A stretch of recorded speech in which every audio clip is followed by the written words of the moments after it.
신율의 뉴스 정면 승부 3부 시작합니다. 개편 이후에 3부에서는 뉴스 인앤아웃 보내드리고 있는데요. 오늘도 여러분이 좋아하시는, 그리고 저도 굉장히 고맙게 생각하는 이우영 아나운서 함께하겠습니다. 안녕하십니까? 안녕하세요. 예, 이우영입니다. 제가 왜 고맙게 생각하는지는 조금 이따 말씀드리고요. 앞서 2부에서 박지원 의원께서 언급한 여론조사에 대해서 말씀드리겠습니다. 24일 이너텍 시스템스가 뉴스앤TV 의뢰로 지난 19일부터 20일까지 영광지역 거주 18세 이상 809명을 대상으로 한 여론조사고요. 이 조사는 민주당 장세일 후보가 39.3%, 조국혁신당 장현 후보가 30.7%고요. 또 하나 여론조사를 언급하셨죠.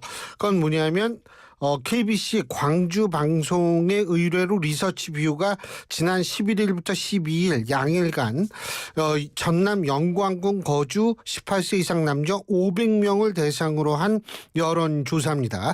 두 조사 모두 ARS 조사임을 말씀드리고요. 해당 조사에선 더불어민주당 후보가 30.1, 조국혁신당 후보가 36.3%였다는 것을 말씀드립니다. 두 여론조사 모두 중앙선거 여론조사 심의위원회 홈페이지를 참조하시면 되는 그런 여론조사임을 말씀을 드립니다. 야, 이거 근데 참 고마워요. 왜 고마운지 궁금하실 텐데. 제가 이제 뇌물을 맞아요. 네. 뭔지 궁금하시죠? 네. 과자 예. 한 입 드렸습니다. 예, 한 입이 아니라 한 개를 줬죠. 예, 한 개를 줬습니다. 네. 예, 아주 고마워요. 네. 근데 뭐 친구가 본인이 사가지고 온 게 아니라 친구가 준 거라며요. 그 나눠야죠. 아, 네, 나누면. 콩 한 쪽도 나눠 먹는 예. 게 의리라고 배웠습니다. 근데 참 보니까 그 희한한 게 뭐냐면 나이가 그 정도로 해도 서로 과자도 이렇게 주고 그런 모양이에요, 친구들끼리. 그쵸? 네. 내 과자가 제일 친구들은- 무난하니까요. 내 네. 친구들은 과자 안 주던데. 아, 왜 그러느냐? 내 친구들이 지금 신혼여행 갔다 올 나이는 아니기 때문에. 예. 뭐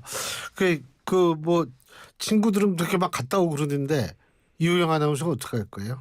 네. 앞서서 1976님께서 문자를 보내주셔서 제가 이 문자를 좀 소개해드릴까 하는데, 뉴스 인앤아웃이 3부 고정인가 보군요 하시면서 아쉽지만 1, 2부 재밌게 듣도록 하겠습니다라고 하셨습니다. 그러시면서 제 퇴근 시간이 1시간 밀린 거 아니냐, 심심한 위로의 말씀을 드린다라고 이야, 하셨는데, 진짜. 네, 좀 정확히 말씀을 드리면 출근 시간이 미뤄지면서 근무 시간이 단축됐습니다. 그러니까 뭐 같이 좋아해 주셔도 되죠. 네, 그렇습니다. 그래서 오늘 과자를 쏜 거 아닌가 이런 생각도 얼핏 들어요. 예. 자주 사오겠습니다. 네. 예. 뭐 그 말이야. 믿을 수가 있어야죠. 네. 항상 뭐 어떻게 하겠다 그러고 맨날 말로만 하고 뭐 한 것도 없고. 어제 넥타이는 그 아주 고급스러워 보이더구만. 오늘은 넥타이를 안 했네. 네, 오늘 옷은 어떤가요? 오늘 옷은 뭐 좋아요. 예. 제가 샀습니다. 그래요? 예. 어쩐지 좀 싼 티가 나더라. 네. 누나가 준 상품권으로요. 예. 그래요? 예. 어쩐지 보니까 이게 그래도 나름대로 품격이 있어 보여요. 야, 그렇구나. 네. 여러분 이게요, 일부에 있었을 때는 맨날 우물정공구사하고 샷0945를 그때 말씀드리는데 이게 막 일부부터 정신없이 가다 보니까 이 얘기를 3부에서 말씀을 드리네.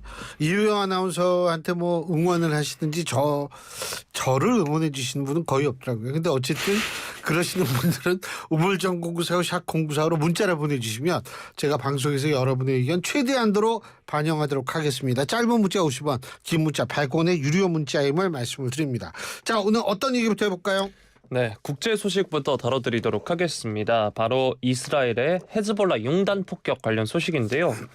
이스라엘군이 현지 시각으로 23일 레바논의 무장정파 헤즈볼라를 겨냥한 대규모 폭격을 가했습니다.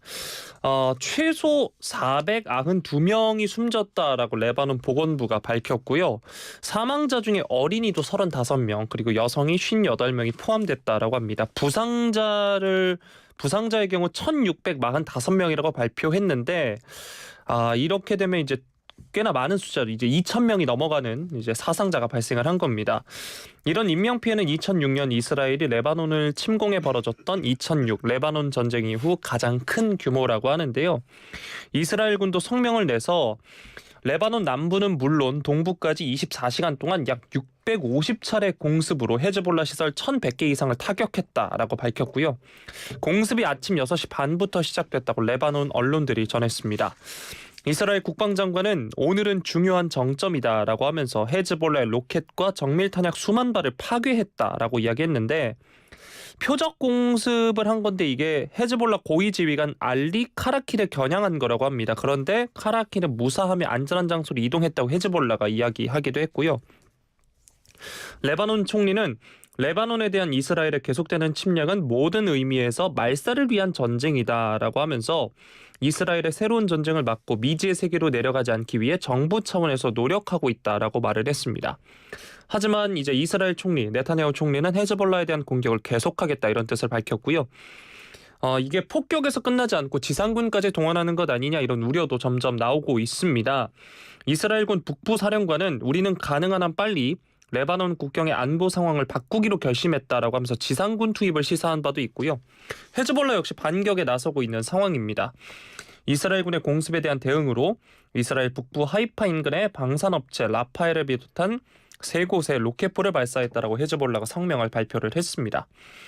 헤즈볼라의 뒷배라고 불리는 이란은 이스라엘의 공습에 대해 미친 짓이다라고 하고 시오니스트들의 새로운 모험이 위험한 결과를 초래할 것이다라고 경고를 하기도 했고요. 하마스 역시 전쟁 범죄다라고 하면서 헤즈볼라와 레바논과 연대한다라고 이야기했습니다. 미국의 경우 지금 상황을 예의주시하면서 중동 지역의 병력을 추가로 파병한다고 발표했지만 정확한 규모는 밝히지 않은 상황이고요. 안토니오 구테우스 유엔 사무총장은 긴장을 완화시켜야 한다라고 호소하고 있는 상황입니다. 이렇게 두 세력 간에 계속된 충돌은 지난 17에서 18일 레바논에서 헤즈볼라의 통신 수단인 무전 호출기와 무전기 수천 대가 동시다발적으로 폭발해서 수천 명의 사상자가 발생한 뒤에 격화하고 있는 상황입니다. 사망자만 500명에 육박하는 비극인데요. 사실 앞서서 말씀드렸지만 민간인 피해도 지금 계속해서 나오고 있는 상황입니다. 이 소식 뉴스인 부탁드리겠습니다. 제 제자 중에 이제 군 위탁 장학생으로 대학 졸업을 한 친구 중에 이 해군에 간 친구가 있어요. 제 제자 중에. 근데 이 친구가 그 레바논의 그 유엔 평화유지군으로 갔었거든요. 지금 현재도 레바논에는 평화유지군이 주둔하고 있습니다. 그리고 유엔 평화유지군이 지금 이 문제에 대해서 이 이스라엘의 공격에 대해서 공격이 더 확대되면 이스라엘과 레바논 국경지대 주민들뿐 아니라 더 넓은 지역에 파괴적인 결과가 나타날 수 있다. 이러면서 민간인들의 안전에 대해 중대한 우려를 지금 표명하고 있습니다. 이 얘기를 제가 왜 말씀드리냐면 이스라엘이 레바논에 만일 지상군을 투입하게 된다면 사실은 이때는 유엔 평화유지군이 나름대로 개입을 하지 않을 수 없는 상황이 초래될 수도 있어요. 이 점을 저는 이스라엘이 충분히 숙지하고 있다라고 생각은 합니다. 물론 이스라엘군이 이렇게 된 그 전쟁의 원인을 따져본다면 하마스가 갑자기 이스라엘을 공격하기 때문에 발발이 된 거죠.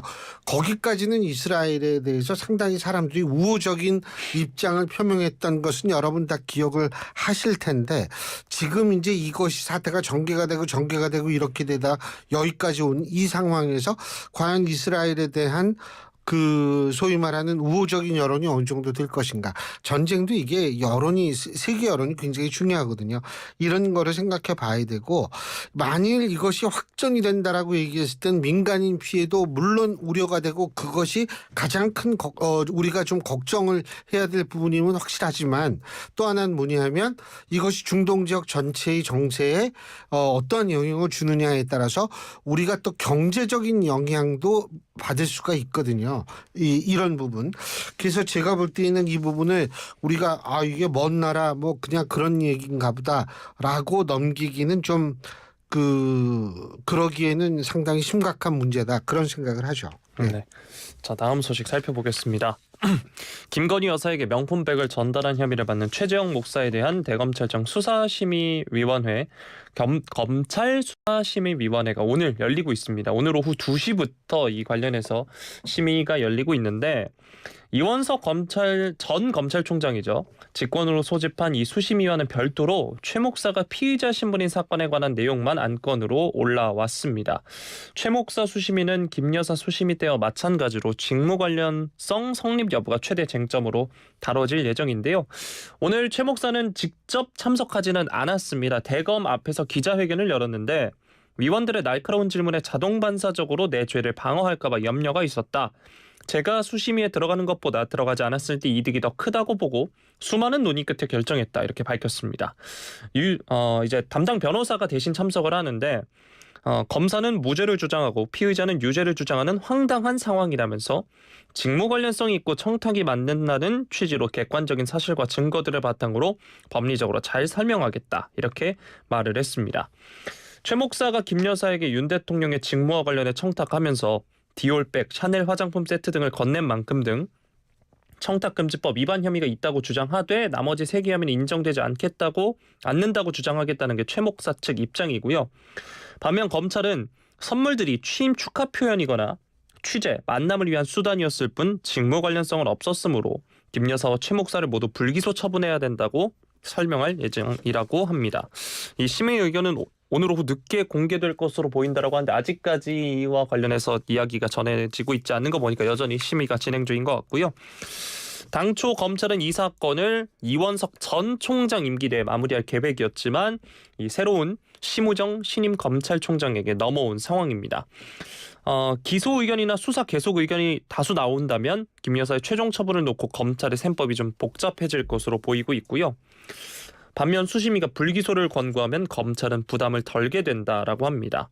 오늘 아직까지 나오고 있지 않는데 이제 늦은 오후 혹은 이제 밤 시간대 나올 것으로 보이거든요. 이와 관련해서 뉴스인 부탁드리겠습니다. 글쎄요, 뭐 이게 일반적으로 수사심의위원회라는 것이 자신의 무죄를 주장하고 기소가 잘못됐다라는 주장을 하는 것인데 이번 수심위는 내가 유죄다, 나를 기소해달라 지금 이런 웃지 못할 상황인데 저는 거듭 말씀드리지만 법률가가 아니기 때문에 이 결과가 어떻게 나와야 된다, 혹은 어떠한 것이 법치의 정의에 부합하다 이런 얘기는 드릴 수가 없어요. 단지 전 뭐냐면 정치학을 40년 이상 전공한 사람으로서 제가 말씀드릴 수 있는 거는 뭐냐면 이게 법의 논리와 정치의 논리는 다르다는 거예요. 그러니까 일반 국민들이 봤을 때 이 최재형 목사라는 분이 김건희 여사한테 이 백을 전달하고 이런 장면을 우리가 다 봤단 말이에요. 이런 상황에서 국민들이 설령 법적으로는 문제가 없다 하더라도 이 부분에 대해서 굉장히 좋게 볼 수는 없는 상황이라는 거는 제가 볼 땐 어느 누구도 부인할 수 없을 것 같고요. 이러한 상황이 만일 정권 차원에서의 국정 운영이라든지 이런 데에 부담을 주는 상황이라면 저는 이 문제는 일정 부분 털고 가야 된다고 생각합니다.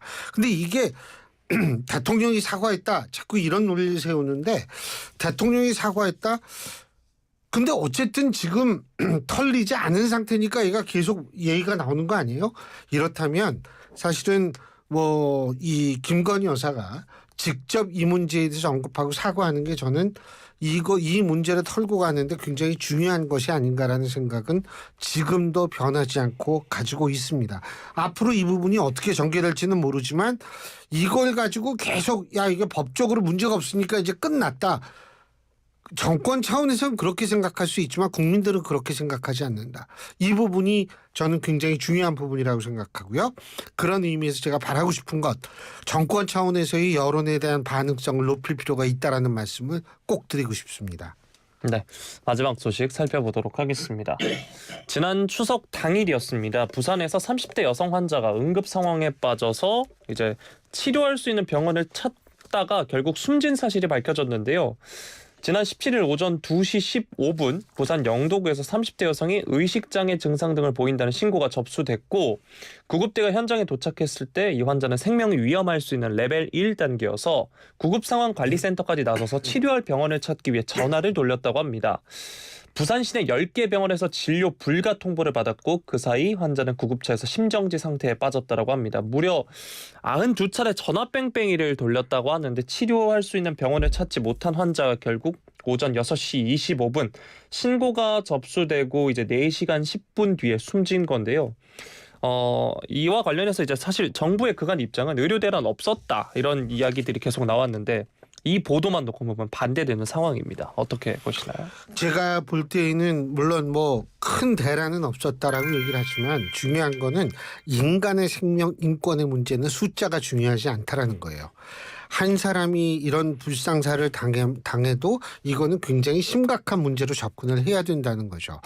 그런 차원에서 사실은 오늘 지금 아마 밥을 먹기 시작했는지 그건 우리가 알 수가 없습니다만 용산 대통령실에서 여당 지도부와 대통령실 관계자들의 이 저녁을 먹는 그건데 제가 참 안타까운 게 이런 현상이 벌어지는데 오늘 사실은 어떤 결론이 나오기를 저는 내심 기대를 했습니다만 유감스럽게도 저는 뭐 어떤 결론이 나올 가능성이 크다고 생각하지는 않습니다.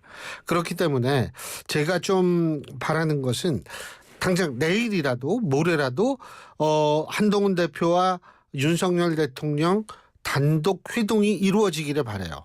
두 번째, 제가 항상 말씀드리지만 대통령실은 여당을 통해서 대통령실의 의중을 여당을 통해서 국민에게 전달하려고 생각하면 안 돼요. 그건 틀린 겁니다.